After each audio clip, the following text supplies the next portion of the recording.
Chris Ubanuga Eselenogo Nuga Oshiaya Noka Ameziri Mba Iswani Ocha Ugo Shinyeri Nubo Awane Tilora Nine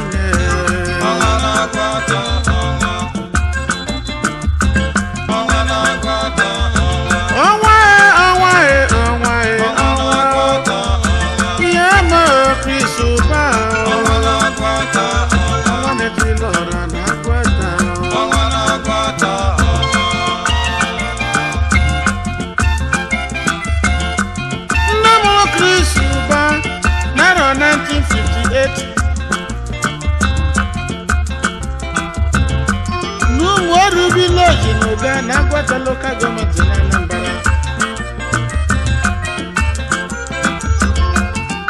Obi doli ije akwụkwọ na Christ Church Primary School n'ụwa n'Enugu.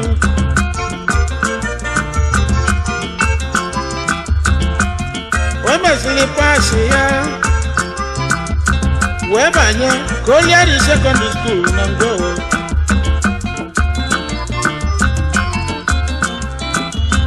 O mesịrị jee Ottawa Canada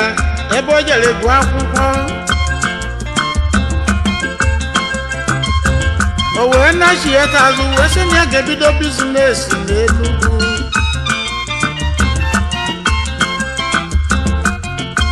O wee bido civil engineering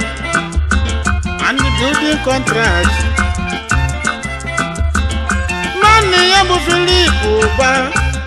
eze kwesịrị. Nne ya bụ Besi Uba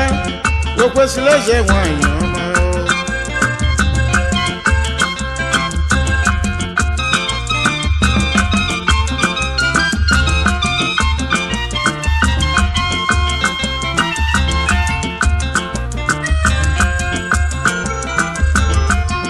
Lunaro 1989 Owe joka kali no waya nota Gloria Ivanyo Uba oyiri di ye wanyi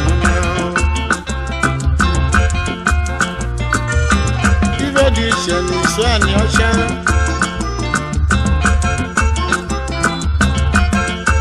Group chairman Anyama Chris Uba Ezi ayimu Chris Uba Eselenogo Nuga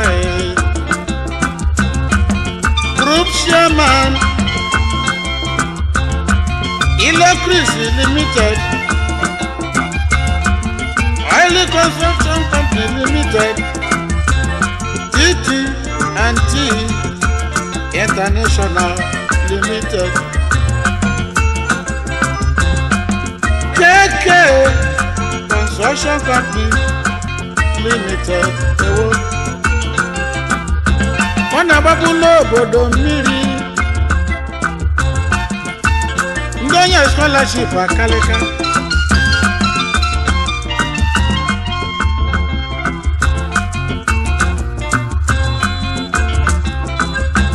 Onya ma Chris Uba Onwa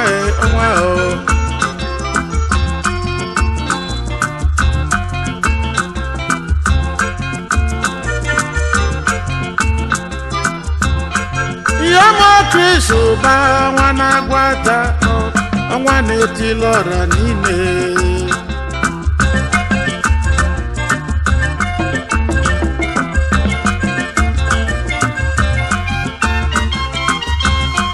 Ona government house Ajujunju Chris Uba Kedive mesofu Ekwusi ekwu na-ekwere ekwe nwanne nọ na-ebute nsogbu Ekwusi ekwe masị emere eme ịmago nọ na-ebute nsogbu Ibe ọma na ọlụlụ ndị mmadụ akalịka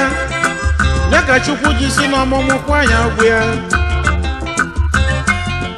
nwunye wee mụọlị ya nọ ya ụba Kenji ka Uba odere ụba Chidimma ụba o ndị be Chris Odogwu eselu oyi mụ Chris ụba n'ụga ọnwa na-etilọra na-agwata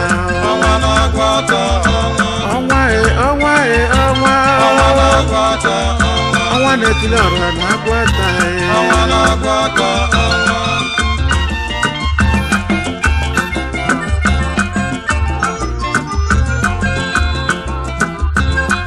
anyị jere agwata mbọsị Chris chiri ọnwa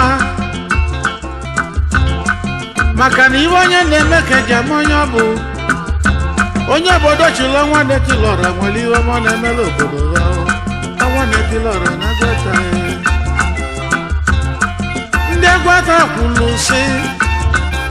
na ọlụ ọma ọ na-alụ n'obodo agwata kalịka n'ọnya ka wa jisi enye ọnwa na-etilọra onye ụbịam ọ na-azọ eme ọkachie ọnwa na-etilọra tire ka isi eti ọnwa tisie ike ọ bụ ụlọ ọnwa oyoko a na-ekwu na nkịtị obodo mụta ezigbo nwa asị na ọ dị ka anyị na-adị ma amụta kala oriri asị na ọ dị ka ndị ikwu nne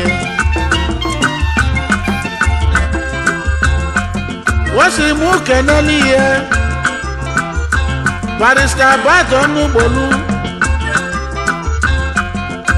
number 1 speaker Anambra House of Assembly wasi mụ kenelu ihe Ngozi ka nwakpa agụọ oyi mamelọra na n'ise anụgwọ gbọle nwu ya nwa omelọra nwanne Panam Peters West Africa Limited ọbata obi ihe omelọra nwanne m kedu maka Ochendo Nwachi na-emelụ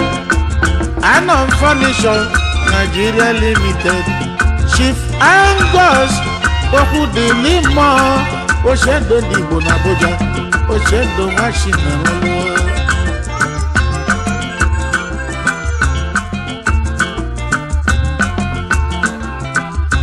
wasi mụ kenelu ihe ọnwa na-etilọra n'isi agụ Chief Austin Nwankwọ na ọnwa na-elota ọnwa ibi ihe ọnwa oyoko bụ ọnwa oyoko onye na-ekwu nwere ihe ọ na-eme ma ọ na-eke aka udu omelọra na bagana ọ ga-adịlị gị mma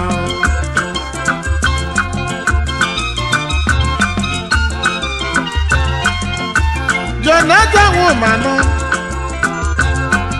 Udekwenyi na Nsụka Jonathan si Ultramodern Color Lab Nigeria Limited Chukwudịaka bụ amụlụ onye na-ego Chairman Chapman Express Nigeria Limited Emmanuel Nwaudekwu Akụrini Ili na Nnewi Ugwuagba Motor Parts Chairman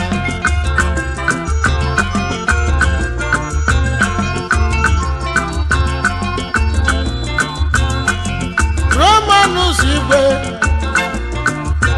Obaromi na-azịa ime alina mụọ agwata ka anyị na-eje ka ndị ezute Chris ụba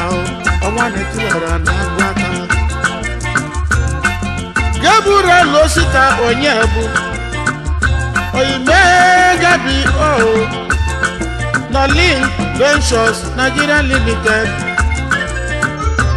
ndị be anyị n'ọgadị mma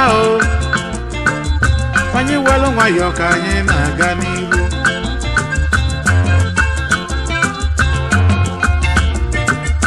oyime Chris ụba ọnwa oyoko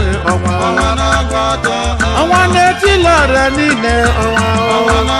ọnwa na-eti lọrọ n'ime ọnwa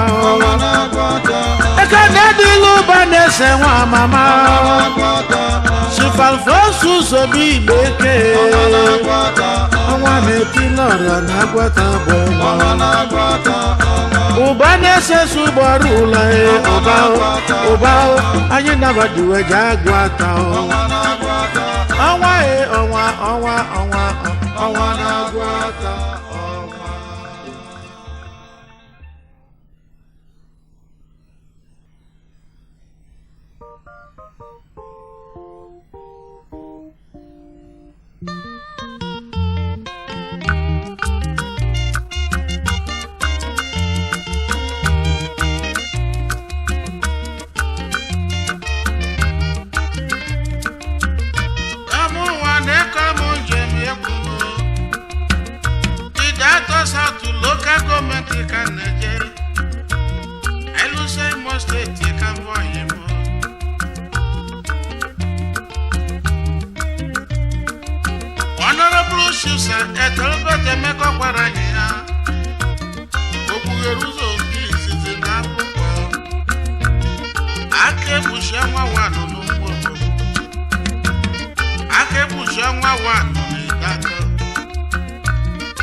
United States of America. Emeka gosiri potassium n'ụwa nwanne m.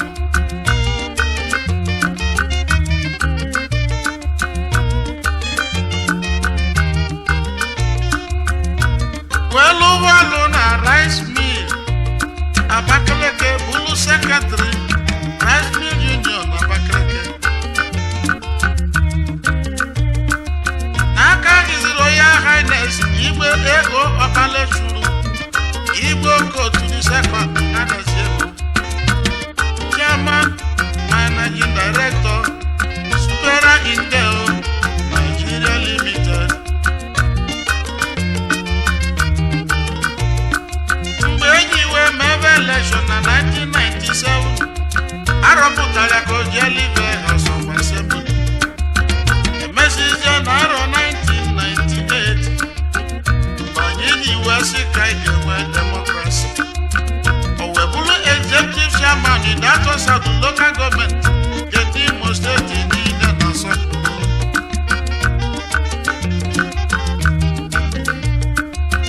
Ọ bụ onye ga-eme ka Emeka nwa ọkwara ya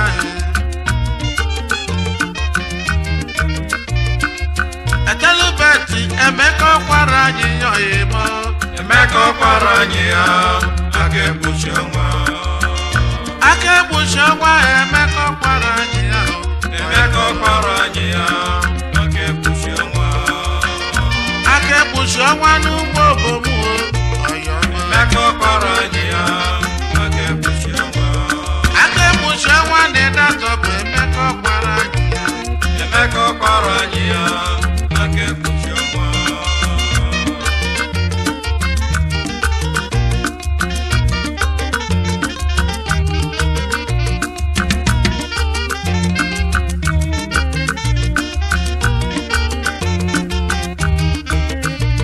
Mana ibe amara na Emeka nwakwara anyị ya. Asị m ụzụ na amara nwoke na-enye na-egbe anya n'ọnụ.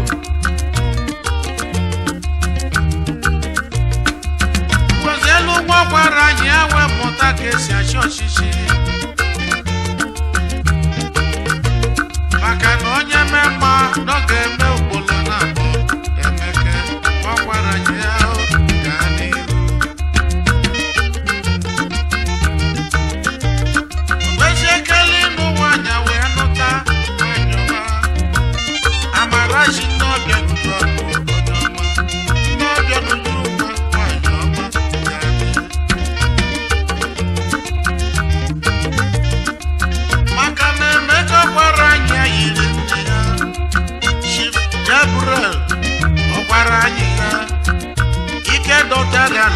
na-abụkwa onye ọma ọkwara ọgwụ mba n'ụmụ onye o mere na ndụ n'ọlụ senatorial zone maka na nne ya bụ onye izizi win election unu ahụgo na enyi na mụ enyi ma mbe na abụ mbe ma nne mụlia bụ Rosaline anya na-ahụ nwunye ọkwara anyị ya ahụ mama onwenyoma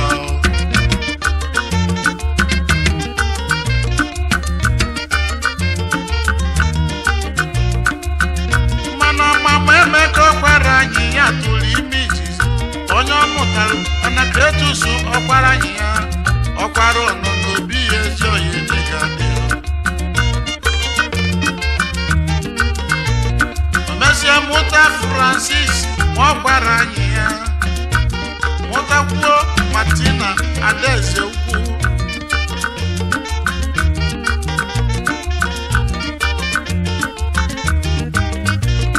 Benadi nwa ọkwara anyị ya bụ ezi nwanne Emeka ọkwara anyị ya onyomonyoma Etelbert Emeka ọkwara anyị ya bụ ọdụdụ nwa na-eli akụ na be nne ya mana ọ bụzi ọdụdụ nwa na-eme akụ be nne ya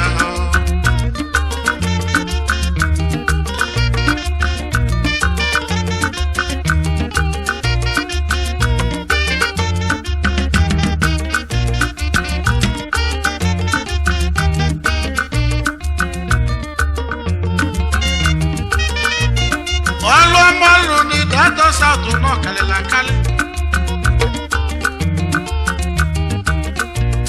otelikolota n'ụmụ ogomụọ wetele eletrik n'ụmụ ogomụ ọlụlụ dupuleti wee nye Holy Rosary Catholic Church n'ime ụmụ wegolu moto onye Catholic Bishop n'ụmụ ibe eji akpụ ihe ọbụ na shoto bụ na ọ na-enyere ụmụ ogbenye aka onye alụrụ sekretariat nke Delta South niile anyị ji ama atụta ọ gbapụrụ mmiri na Delta South niile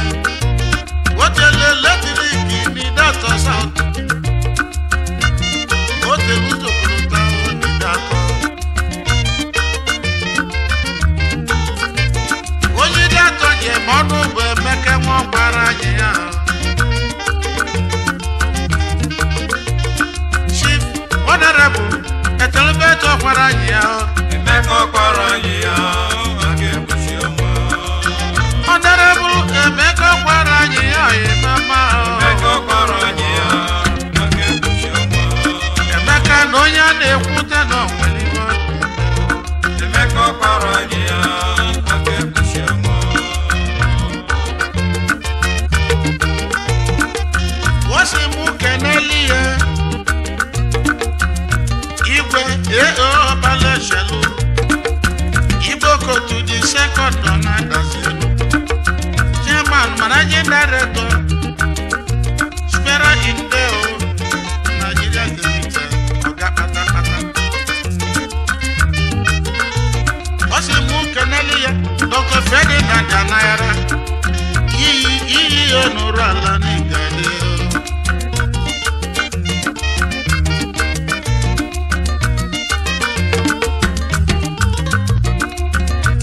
wasi mụ keneli ya Prince Okechukwu Akpala Ugonna ya onye ọma na Dazielu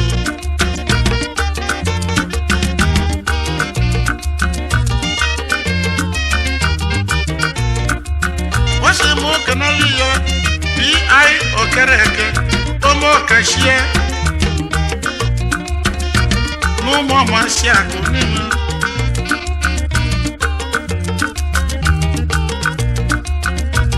onye ọmasị na ụmụ ọmasị akụ ezi oyi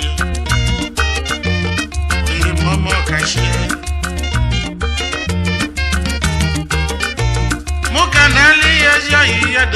Nwaliako Maxwell Wokes President General Numubomo Managing Director Anmes Investment Michael Wibekwe Washilozo Nigade Eziogo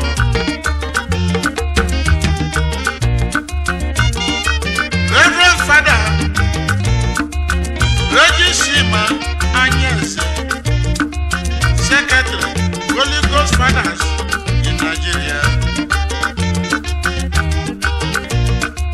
Wasimuka Nelly Reverend Fathers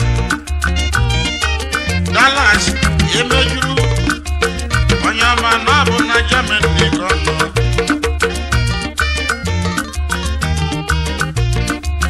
Wasimuka Nelly a personal assistant Ike Shukwu Abala Onye Feyeze Olu Onyaka Nwamo Obinne ya ukwu ezi oyimo Chifete Bote Meko Kwara Nyiya o Meko Kwara Nyiya